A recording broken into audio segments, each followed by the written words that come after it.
오늘 보실 하나님 말씀 이사야서 구약성경입니다. 64장입니다. 64장 이사야 64장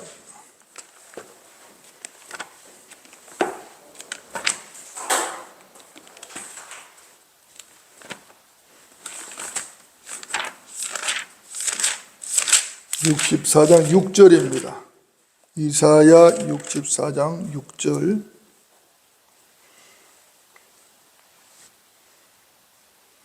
자, 제가 받들어 읽겠습니다.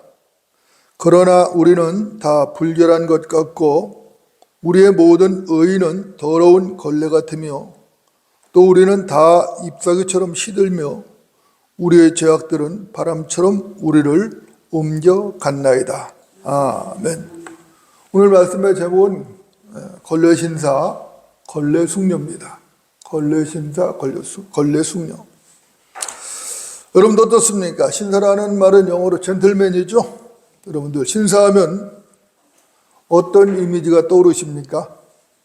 신사하면 뭔가 점잖고 또 몸가짐이나 행동이 바르고 또 지적이고 아주 멋진 남자가 떠오르죠? 신사복, 신사화 이런 말도 있지 않습니까? 하여튼 신사라는 이미지는 분명한 것이죠. 신사라는 이미지는 내면적인 것은 물론이고 또 외모까지도 단정하고 말끔한 남성을 말하는 것이죠. 여러분 어떻습니까? 숙녀도 마찬가지. 숙녀는 레디 아닙니까? 레디인데 숙녀하면 외모로나 내면적으로나 단정하고, 그죠? 아름답고 깔끔한 이미지 여성이 떠오르죠? 값을 떠나서 걸레같이 더럽혀진 옷을 입었다거나 아니면 마음이나 품행이 단정하지 못한 사람을 신사숙녀라고 부르기는 어려운 것이죠. 그렇죠? 보통 신사숙녀라고 하면은 어느 정도 그려지는 사회적 통념이 있습니다. 그죠? 여러분도 어떻습니까? 먼저 로마서 13장을 좀 보도록 하겠습니다. 로마서 13장입니다. 신약성경.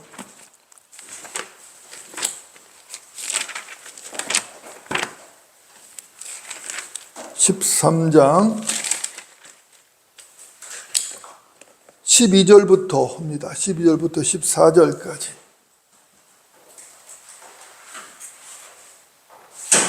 로마서 13장 12절부터 14절.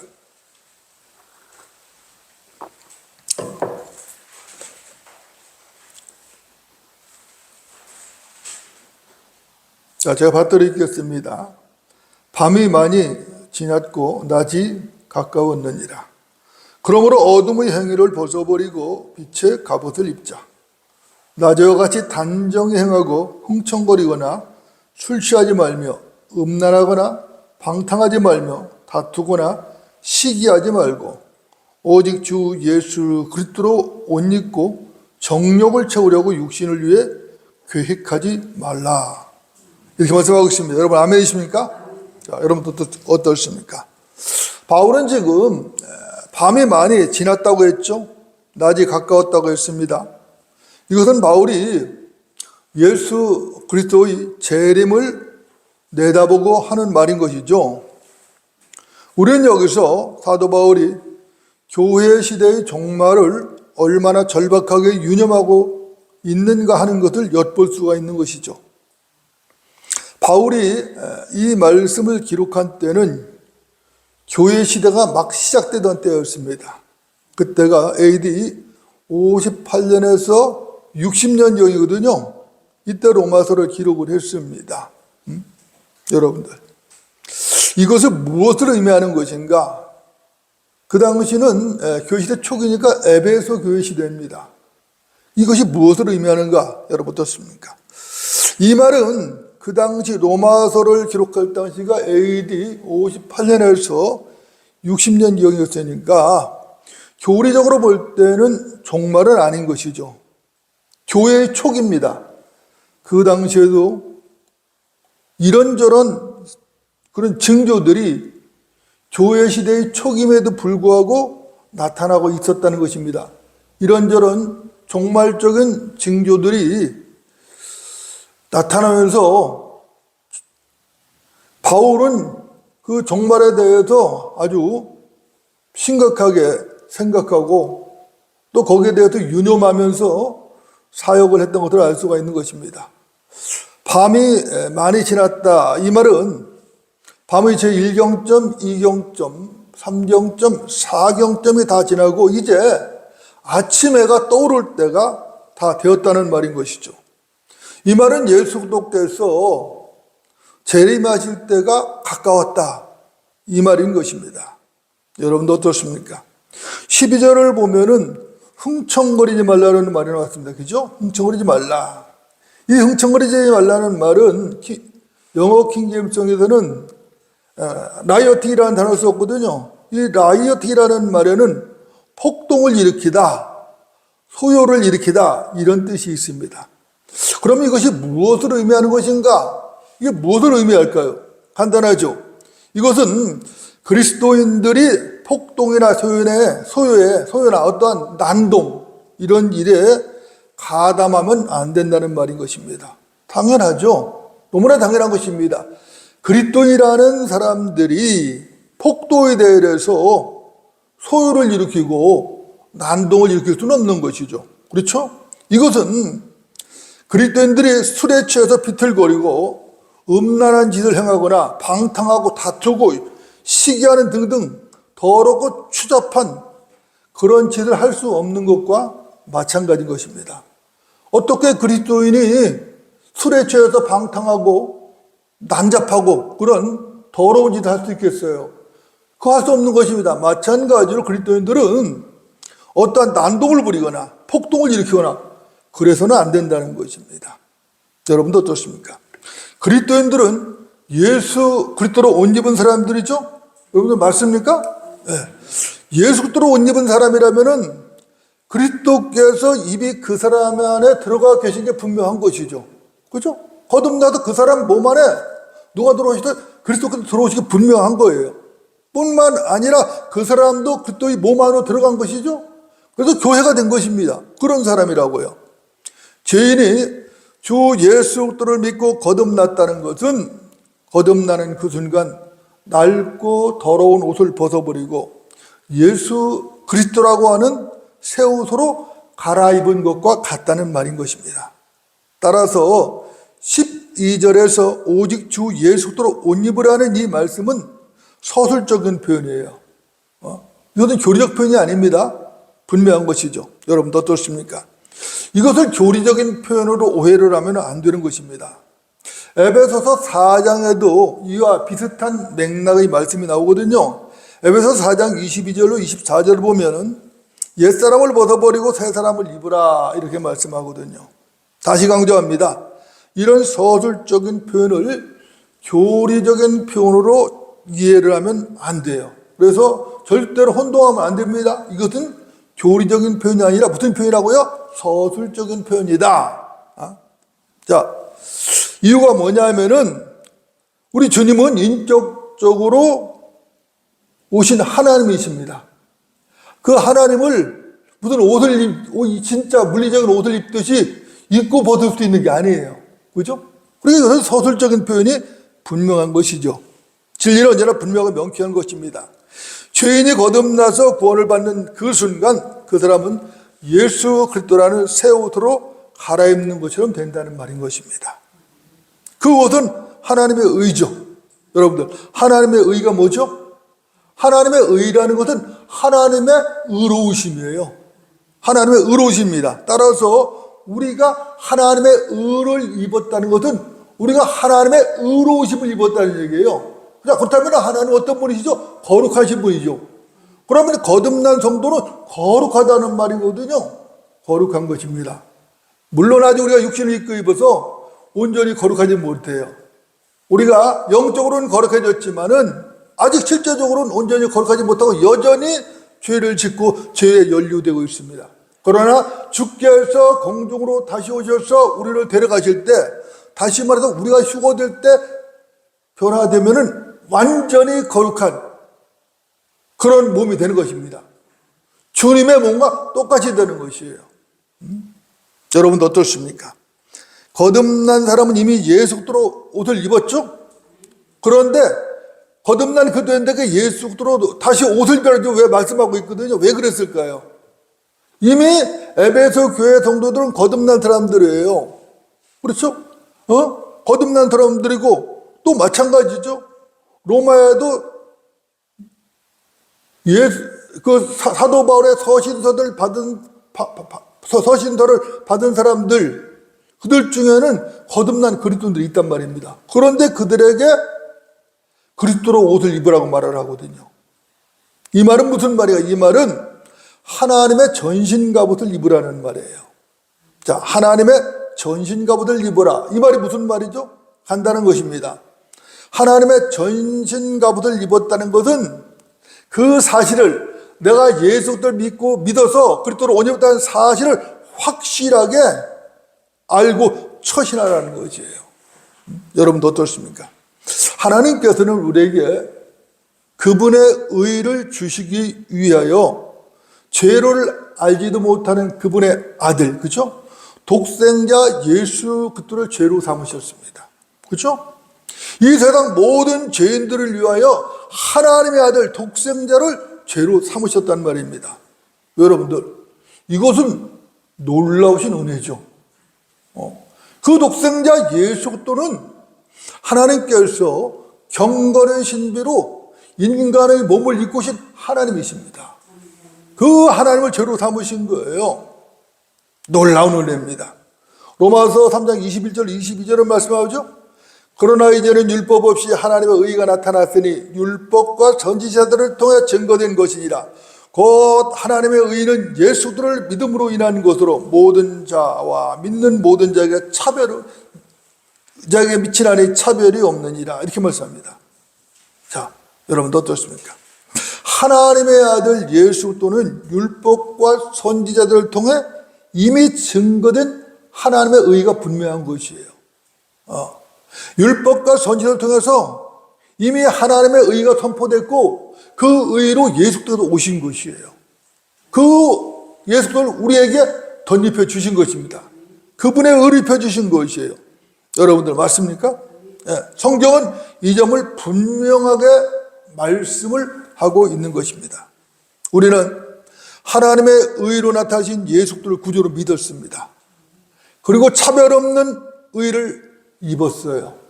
이건 유대인이나 이방이나 차별이 없습니다. 누구든지 예수 그리스도를 믿기만 하면 하나님께서 하나님의 의를 입혀 주시는 것이에요. 우리가 의롭게 된 것은 간단합니다.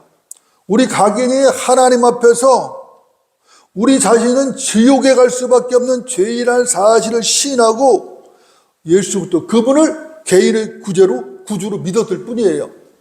다른 건 한 게 없어요. 그냥 내가 죄인입니다. 나는 지옥에 갈 수밖에 없습니다. 라는 것을 인정하고 오직 예수 그리스도만이 나의 구주입니다. 그분의 피가 내 죄를 제거했습니다. 라고 받아들일 것 뿐이에요. 그분을 구주로 믿은 것 뿐입니다. 여러분들 어떻습니까? 여러분들 다른 것 있습니까? 혹시라도 다른 방법으로 의롭게 된 분이 있다면 말씀해 보십시오. 성경에 계시된 진리는 분명하고 명쾌한 것입니다. 교회 시대에 거듭난 성도들은 그 누구나 말할 것 없이 예수 그리스도를 믿는 그 믿음 하나로 거듭나서 구원을 받은 것이에요. 다른 게 있을 수가 없어요. 다른 걸 말하면 그게 이단이고 그게 종교인이에요. 그게. 하나님께서는 예수 그리스도의 피를 믿는 그 믿음을 통해서 그분의 독생자를 화목 제물로 세우셨습니다. 여러분들, 이 말이 무슨 말이죠? 이 말의 의미도 간단합니다. 예수 그리스도를 믿지 않는 사람은 결코 하나님과 화목할 수 없다는 말인 것이에요. 예수 그리스도를 믿지 않는 사람은 결코 하나님과 화목할 수 없어요. 화목할 수 없습니다. 결코 하나님과 화목할 수 없어요. 성경은 이 점을 분명하게 말씀하고 있습니다. 로마서 3장 25절을 보면은 하나님께서는 그의 피를 믿는 믿음을 통하여 그를 화목제물로 세우셨으니 이렇게 말씀하셔요. 그의 피, 누구 피죠? 예수 그리스도의 피를 믿는 그 믿음을 통하여 예수 그리스도를 화목제물로 세우셨다는 것이에요. 여러분도 어떻습니까? 이 말은 예수 그리스도의 피를 믿는 그 믿음을 통하여 예수 그리스도를 화목제물로 세우셨다는 말씀인 것입니다. 잊지 마십시오. 그러니까 그 누구라도 주 예수 그리스도의 피를 믿는 그 믿음이 없다면은 예수님께서는 그 사람의 화목제물로 되실 수가 없어요. 되실 수가 없습니다. 예수 그리스도의 피가 세상 죄를 이미 제거했지만 그 피의 효력이 그 사람에게는 적용되지 않는 것입니다. 보라, 세상 죄를 제거하는 하나님의 어린 양이라. 예수님께서는 하나님의 어린 양으로 오셔서 십자가에서 세상 죄를 제거하셨어요. 그런데 그 피를 믿지 않고 그분을 믿지 않으면 그 사람에게는 적용이 안 돼요. 적용이 안 돼요. 적용이 안 됩니다. 그래서 예수의 피를 믿는 믿음이 중요한 것이에요. 하나님께서는 주 예수 그리스도께서 흘리신 그 피를 믿는 그 믿음을 하나로 보시는 것입니다. 그 믿음 하나를 보시고 그 사람을 의롭다고 선포하시는 거예요. 여러분도 어떻습니까? 이 믿음이 얼마나 중요한지 아시겠습니까? 이 믿음이 얼마나 중요한지, 예수의 그 피를 믿는 그 믿음이 얼마나 중요한지를 우리는 확실하게 알고 있어야 되는 것입니다. 이 믿음은 셋째 하늘 낙원의 영원한 기쁨이냐, 아니면은 영원한 지옥의 형벌이냐를 양단간에 판결함하는 분수령인 것이에요.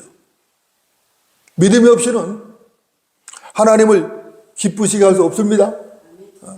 믿음이 없이는 절대로 하나님을 기쁘시게 할 수 없어요. 그래서 믿음이 중요한 것이에요. 그죠? 그분이 존재하시는 믿는 것도 중요하고 예수의 보혈의 능력을 믿는 믿음도 중요한 것이에요. 믿음은 중요한 것이. 여러분도 어떻습니까? 우리는 주 예수 그리스도 그분을 믿는 믿음을 통해서 하나님의 영원하신 의신 주 예수 그리스도로 옷을 입은 것입니다. 여러분들, 이것은 위대한 사건이죠? 위대한 겁니다. 여러분들 맞습니까? 하나님께서 그분의 의를 여러분에게 주셨다는 것은 여러분의 죄가 더 이상 죄가 될 수 없다는 얘기인 것이에요. 하나님께서 우리에게 하나님의 의를 주셨다는 것은 우리의 죄가 더 이상 죄가 될 수 없다는 그 말인 것입니다. 우리의 죄는 예수 그리스도의 피로 완전히 제거되었습니다. 우리 혼은 영적 할례를 통해서 죄의 몸에도 분리되었죠. 더 이상 그 어떤 죄도 우리 혼에 영향을 미칠 수가 없는 것입니다. 그래서 골로새서 2장에서는 영적 수술을 말하고 있거든요. 영적 할례라고도 하죠. 영적 수술, 그죠? 혼과 몸이 붙어 있었습니다. 이것을 하나님의 말씀의 칼이 예수를 영접하는 동안에 갈라버린 것이에요. 혼과 몸이 분리된 것이에요. 그래서 몸이 설령 죄에 연루된다 할지라도 이 혼에는 절대로 영향을 미치지 못하는 것이에요. 그래서 이 혼은 하늘나라 가는 것입니다. 몸으로 되죠? 몸은 죽어서 썩는 것이에요. 그 몸은 죄를 가진 그 상태로 절대로 하늘나라 갈 수 없어요. 죽어 썩어서 다시 부활하거나 휴거 때 변화되는 수밖에 없어요. 다른 방법이 없어요. 그래서 이 영적 할례가 매우 중요한 것입니다. 여러분도 어떻습니까? 보혈의 능력과 하나님의 은혜가 참으로 놀랍죠? 놀랍지 않습니까? 우리는 그리스도 예수 안에 있는 구속을 통하여 그분의 은혜로 값없이 의롭게 되었습니다. 이것은 죄에서 해방된 것이에요. 완전히 해방된 것입니다. 또한 이것은 사망, 죽음이라는 사망에서 해방된 것이에요. 영원한 해방입니다. 그래서 우리는 죽음과는 관계가 없어요. 물론 그리스도인도 육체적인 죽음을 맞이할 수는 있습니다. 여러분 어떻습니까? 예수 그리스도를 믿고 거듭난 사람도 예수 그리스도께서 궁중으로 재림하시기 전에 이 세상을 떠난다면은 죽음을 맛볼 수밖에 없죠. 죽음을 피할 수가 없어요. 그렇죠? 이 몸이 죄를 짓고 죄에 연루되어 있기 때문에 육체의 죽음을 피할 수 없는 것입니다. 그러나 진짜 중요한 것은 이 몸이 죽느냐 사느냐 문제가 아니에요. 이 몸이 사느냐 진짜 그게 문제가 아니란 말입니다. 진짜로 중요한 것은 뭐가 중요하냐? 진짜 이건 둘째 사망이 아니냐가 중요한 것이에요. 첫째 사망은 별거 아니에요. 첫째 사망을 맞이해도 벌하면 그만해요. 근데 둘째 사망에 던져지면 영원히 나올 수가 없어요. 영원한 형벌이에요. 그죠? 영원한 형벌입니다. 진짜 중요한 것은 육체의 생사 문제가 아니라 둘째 사망의 문제예요. 여러분들, 둘째 사망이 뭐죠? 둘째 사망이라는 것은 급 백보자 심판 때에 하나님의 심판을 받고 영원한 지옥 불못으로 던져지는 겁니다. 불과 유황이 타는 영원한 불못이에요. 그곳으로 던져지는 게 둘째 사망입니다. 사람들은 이 몸의 죽음을 두려워하고 이 몸의 생사에 중요한 의미를 부여하지만은 사실 이 몸의 죽음은 별 의미가 없어요, 사실은. 사실 하나님의 진리 안으로 들어가 보면은 이 몸의 죽음은 별 의미 없어요. 젊어서 죽느냐, 늙어서 죽었느냐, 그것도 별거 아니에요. 몇십 년 더 살았냐, 몇 년 더 살았냐, 그거 별거 아니에요, 사실은. 별거 아닙니다. 사람이 한 번 죽는 것도 어차피 정해진 것이죠. 하나님의 심판을 피할 수 없는 것도 확고한 이치입니다. 물론 에녹과 같이 특별한 여유가 없는 것은 아니에요.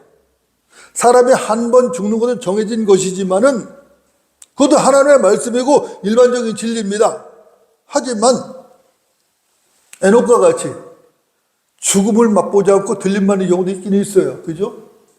우리 그리스도인들도 주께서 공중으로 재림하실 때까지 살아있다라면은 죽음을 맛보지 않고 들려 올라간 것입니다.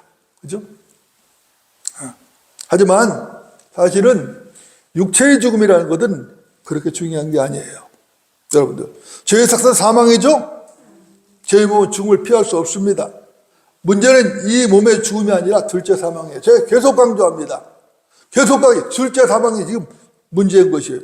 그런데 사람들이 이것을 모르는 것이에요. 저는 항상 이걸 몰라요. 교회를 다닌다고 하는 사람들, 많은 사람들이 이걸 몰라요. 왜 모르냐? 하나님의 영이 없어서 몰라요. 하나님의 영이 없다는 것은 그 사람이 거듭나지 않았다는 얘기거든요. 구원받지 않았다는 얘기거든요. 그래서 모르는 거예요. 하나님의 영이 없으니까 하나님의 일들을 알 수가 없죠.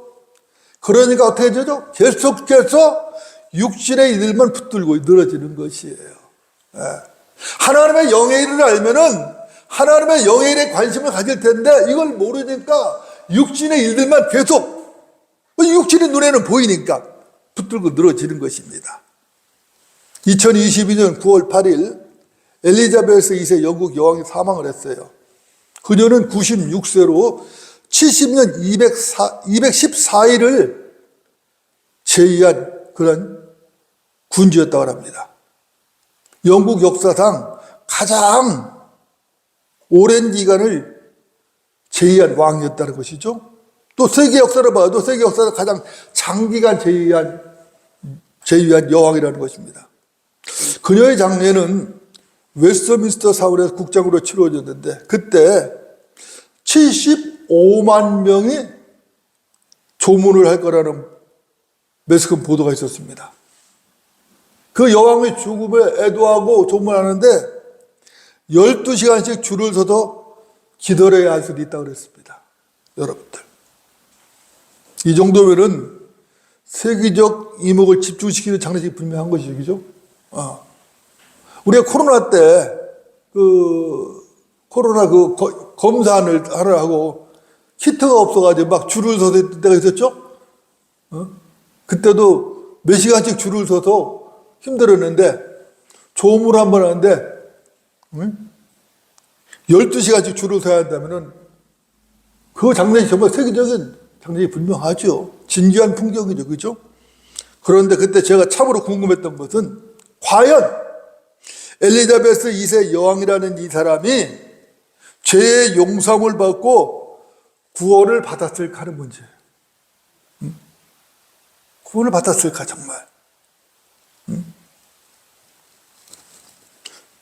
세상의 모든 매스컴들이 그녀의 죽음을 보도하고 애도하고 그랬는데 과연 그녀가 죄의 용서함 받고 구원을 받았을까?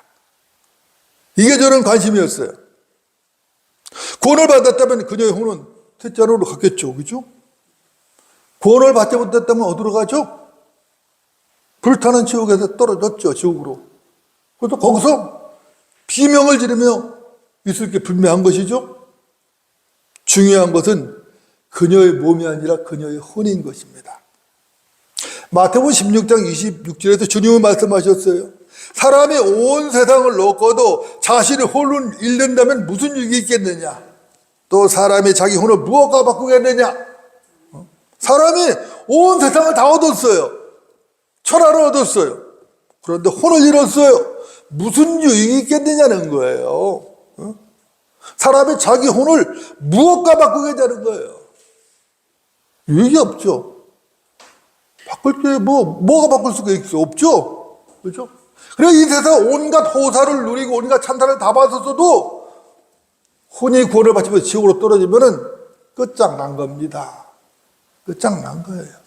그렇죠? 여러분 어떠십니까? 혼을 잃어버리면 의미가 없죠. 그렇죠? 혼을 잃어버렸다는 게 무슨 말이죠? 혼을 잃어버렸다는 것은 지옥으로 간다는 말이잖아요. 그죠?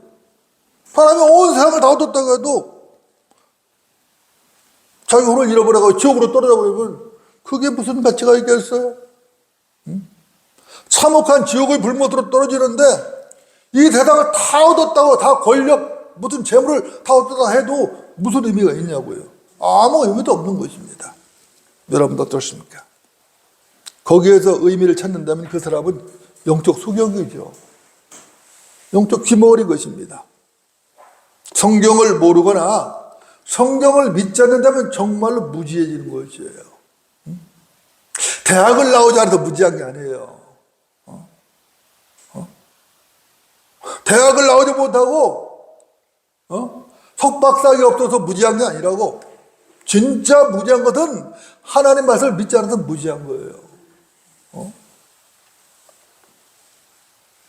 혼이 떠난 시신을 아무리 화려한 꽃으로 장식을 하고 아무리 많은 사람들이 모여서 헌화를 하고 아무리 웅장하고 성대한 장례식을 치른 단들 그게 무슨 의미가 있냐고요. 그 혼은 지옥까지 고통받고 있는데 거기다 육체 몸 하나 갖다 놓고 온갖 꽃으로 장식을 하고 수많은 사람들이 모여서 애도하고 리무진에 태워서 장례를 치르고 무슨 의미가 있냐고. 그게 이미 지옥에 갔는데 고통받고 있는데 문제는 혼의 구원인 것입니다. 혼이 구원을 받았다면 그 혼은 하늘나라로 가는 것이죠. 휴거의 날에는 몸도 구속을 받을 것입니다. 그렇죠? 그러나 혼이 구원을 받지 못했다면 모든 게 허사예요. 모든 게 허사입니다. 이 세상에서 아무리 찬사를 받고 존경을 받고 거창하고 화려한 장례식을 치른다 해도 영원한 지옥의 현보를 피할 수가 없어요. 피할 수 없습니다. 여러분들 예수를 믿고 구원받는 게 얼마나 위대한 사실을 알아야 됩니다. 얼마나 위대한 사실인지. 여러분들 제가 노절합니다. 여러분들 구원 받으셨습니까? 우리가 구원을 받은 사람이 확실하다면 더 이상 정욕을 채우기 위한 계획을 세우면 안 되는 것이죠. 오늘 본문에 그렇게 말씀했잖아요. 그죠? 정말 거듭나고 구원받은 그리스도인이라면 당연히 죄에 윤리되지 않겠다는 확실한 각오가 있어야 되는 것이죠. 더 이상 나는 그 더러운 죄에 연루되지 않겠다. 이런 확실한 각오가 있어야 되는 것이라고요. 정욕을 채우기 위하여 육신을 위해 계획을 하지 말라. 오늘 로마서 13장 14절 말씀입니다. 여기서 계획하지 말라는 이 말을 영어 킹에 보니까 make not provision이라는 말을 썼어요. 이 말은 준비해 두지 말라, 마련해 두지 말라 이런 말이거든요. 자, 쉽게 예를 들어 볼게요. 일요일 날 주의 전날이죠. 교회에 출석하면서 자동차 트렁크에 낚싯대부터 챙겨 넣는다는 그런 하지 말라는 거예요. 최첨단 예배를 들으려면 성경책을 챙겨야 될 거 아니에요. 찬송가고, 그죠? 근데 성경책 찬송은 뒷전에 두고 낚시 가방부터 챙겨놓지 말라는 거예요. 어? 여러분들. 왜 낚시 가방을 챙겨놓는 거죠? 예배 끝나자마자 낚시 가려고. 그죠? 예배에 관심 있는 게 아니라 낚심에 관심 있는 거예요. 낚심에. 낚시에 마음이 있는 거지. 그게 거기에 마음이 있는 거예요. 가서 대언할 생각만 하는 것이지. 그렇게 하지 말라는 거예요. 여러분들. 혹시라도 집안에 술병이 있다면 오늘 당장 하수구에 쏟아 버려야 될 것입니다. 과일균이, 약균이 쓸데없는 소리예요. 다 쓸데없는 소리예요. 집어쳐야 돼요. 여러분 어떻습니까? 이게 무슨 말이냐면은 죄에 연루될 가능성을 미리 차단하라는 말이에요. 미리 차단하라는 말이에요. 여러분들 주께서 원하시는 영적 성장을 원하십니까? 제가 제안을 하나 드리겠습니다. 이 제안은 결코 쉽지 않은 제안이에요. 여러분들 안방이나 거실에 TV가 있다면 TV를 치워버려야 됩니다.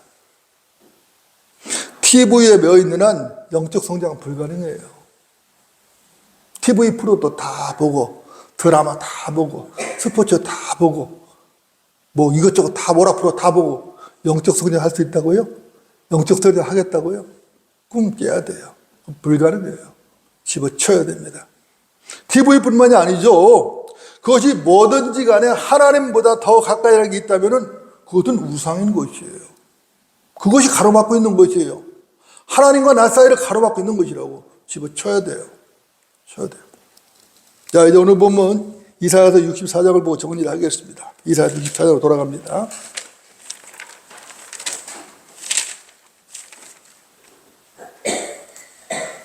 자, 제가 받들어 읽겠습니다. 그러나 우리는 다 불결한 것 같고 우리의 모든 의는 더러운 걸레 같으며 또 우리는 다 잎사귀처럼 시들며 우리의 죄악들은 바람처럼 우리를 옮겨갔나이다. 여러분들 아멘이십니까? 어떻습니까? 사람은 다 불결합니다. 예수 그리스도의 피로 씻지 않는 한 다 불결합니다. 사람은 그 불결함을 벗어날 수가 없어요. 하나님 앞에서는 이 몸에 남루한 옷을 입었다고 불결한 게 아니에요. 예수 그리스도의 피로 씻지 않은 사람이 불결한 거예요. 세상에서는 남루한 옷을 입고 구걸을 하는 사람들은 불결하다고 그러지만은 천만에 하나님 앞에서 그게 불결한 게 아니에요. 예수 그리스도의 피로 씻지 않은 게 불결한 거예요. 그게 진짜 불결한 것이라고. 인간은 모든 의는 더러운 걸레라고 성경은 말씀합니다. 내가 무슨 선행을 했고 내가 이 사회에 어떤 봉사를 했고 이 나라에 이 세상에 무슨 공헌을 했고 그래서 내가 무슨 훈장을 받았고 상훈을 받았고 별소리를 다 할 수 있지만은 인간의 모든 의는 더러운 걸레일 뿐인 것입니다. 그런 걸레를 가지고 신사숙녀처럼 치장을 해봐야 가치가 없는 것이에요. 세상 사람들 어떻습니까? 나는 무슨 선한 일을 했습니다. 나는 봉사를 얼마나 했습니다. 나는 헌혈을 얼마나 했습니다. 좋죠? 나는 노숙자에게 밥을 일평생 퍼줬습니다. 좋아요. 그러나 그것이 그런 자기의 의를 가지고 하나님 앞에 설 수 있다고 생각하십니까? 천만의 말씀이에요. 그건 하나님을 만족시킬 수가 없어요. 하나님을 만족시킬 수 있는 것은 오직 예수 그리스도의 피밖에 없는 것입니다. 그 피밖에 없어요. 그런 걸레를 가지고 신사숙녀처럼 치장을 해봐야 별 가치가 없는 것이에요. 인간의 모든 의는 잎사귀처럼 시들고 인간의 죄악은 말라버린 그 잎사귀가 바람이 확 불면 다 날아가듯이 그 사람을 지옥으로 순식간에 옮겨버리는 것입니다. 여러분, 나뭇잎발이 우수수 떨어지죠? 바람이 확 불어 대듭니까? 나뭇잎이 다 날아가 버리는 거예요. 인간의 그 더러운 의는 확 날려서 그 사람을 통째로 지옥으로 던져버리는 것이죠. 오직 하나님의 의신 예수 그리스도 외에는 없는 것입니다. 그 의만이 우리를 영원한 지옥의 형벌에서 구할 수 있는 것입니다. 여러분들, 아담 부부는 벌거벗은 수치를 가리려고 무화과 나뭇잎을 엮어서 치마를 만들어 입었죠? 여러분들, 그때 수치가 가려졌나요? 가려지지 않았죠? 가려졌다면 동산나무 뒤에 숨을 이유가 없었겠죠? 하나님 앞에서 나뭇잎 치마가 무슨 의미가 있겠어요? 태양이신 주님 앞에서 나뭇잎 치마는 견딜 수 없는 겁니다. 다 말라버리는 것이에요. 순식간에. 말라버리면 어떻게 해요? 수치가 다 드러나죠. 다 드러나는 겁니다. 나뭇잎 치마는 의미가 없어요. 인간의 수치를 가릴 수 있는 것은 주 예수 그리스도로 옷 입는 것밖에는 없습니다. 주 하나님께서는 예수 그리스도를 예표하는 어린 양을 손수 잡으셨죠. 그래서 손수 그 양의 가죽으로 가죽옷을 만들어서 아담과 이브에 입혔습니다. 여러분, 이유가 뭐죠? 벌거벗은 수치를 가려주기 위해서 입히신 거예요. 이것은 하나님의 자비죠. 놀라운 사랑입니다. 은혜입니다. 그죠? 감당할 수 없는 하나님의 그 사랑인 것이에요.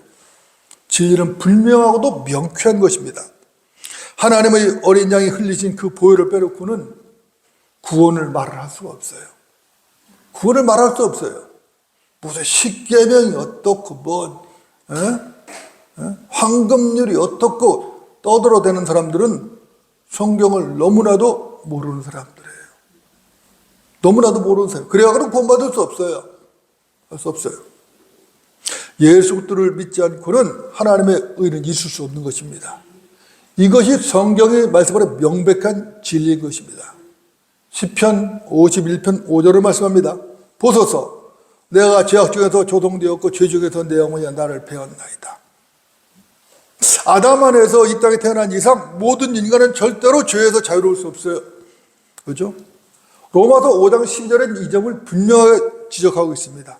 이런 연유로 한 사람에 의하여 죄가 세상으로 들어오고 그 죄에 의하여 사망이 왔으니 그리하여 모든 사람의 죄를 지었으므로 사망이 모든 사람에게 전달되었느니라. 첫사람 아담의 죄를 지어서 사망이 왔고 그 죄로 인하여 모든 사람에게 죄와 사망이 전달되었다는 것이에요. 여러분 어떻습니까? 무화과 나무의 입치마는 죄 문제를 해결할 수 없습니다. 무화과 나무 입치마는 인간의 종교의 모형이에요. 여러분들, 인간 종교의 바탕이 뭔지 아십니까? 이 세상 여러 가지 인간 종교들이 있어요. 이 인간 종교의 바탕은 단 하나예요. 똑같아요. 그것은 인간의 의입니다. 인간의 의야. 하나같이 똑같아요. 불교, 이슬람, 카톨릭, 유교, 힌두교 등등 모든 세상 종교가 이 점에서 똑같습니다. 오직 성경적 기독교만이 예수 그리스도의 피를 말하고 있는 것이에요. 인간의 의를 부정하고 오직 하나님의 의신 예수 그리스도의 의만 얘기하는 거예요. 나머지는 다 인간의 의예요.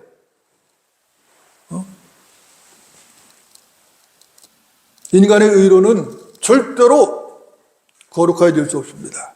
그렇게 될 수 없어요. 그래서 하나님께서 이 땅에 직접 인간의 몸을 오신 것이에요. 그분이 예수 그리스도입니다. 만약 인간이 스스로 노력해서 스스로 의롭게 되고 스스로 하늘나라에 이룰 수 있더라면 예수님께서 십자가 달릴 이유가 없어요. 하나님께서 왜 오십니까? 왜 오셔도 십자가를 지셔야 되는 겁니까?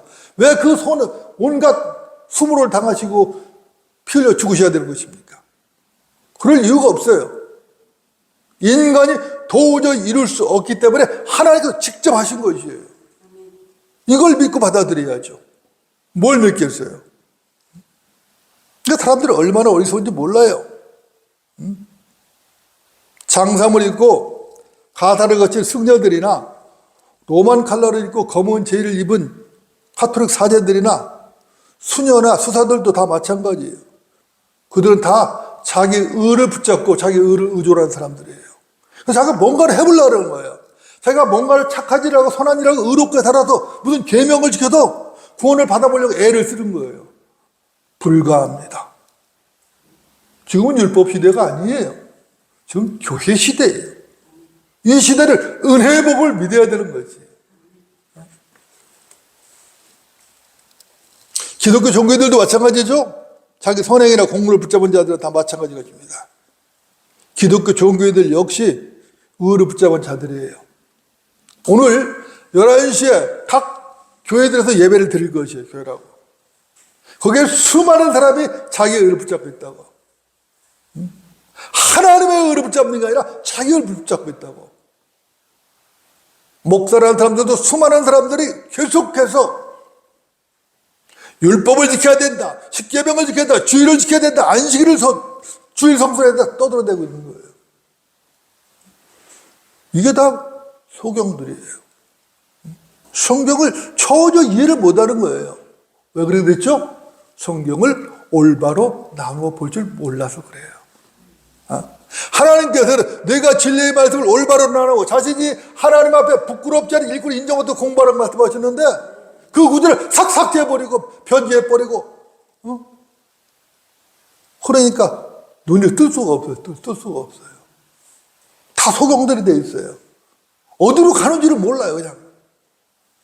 그러니까 주여 주여 하는 자마다 다 구원받지 못하는 거예요. 그게 되는 거예요.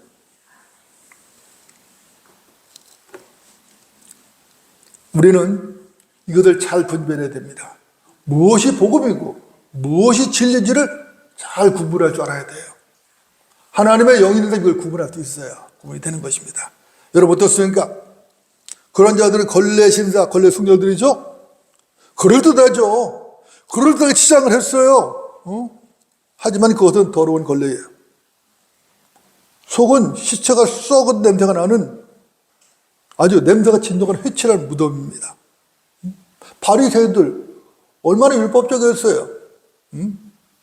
주님께서 뭐라고 말해요? 회칠한 무덤이라고. 무덤에다 회를 칠해놨어요. 뭐합니까? 겉은 깨끗한데 속은 썩어서 냄새나는 시체가 있는데 구더기가 바글바글한데 무슨 의미가 있어요? 의미 없는 것입니다. 그렇죠? 성경적 진리는 분명한 것이에요. 인간의 의는 더러운 걸레입니다. 걸레는 아무리 빨고 빨아도 걸레일 뿐이에요. 걸레가 새하얀 세마포가 될 수는 없는 것입니다. 그래서 주님께서 거듭나야 된다고 말씀하신 거예요. 거듭나지 않은 이상은 안 되는 것이에요. 불가능한 것이에요.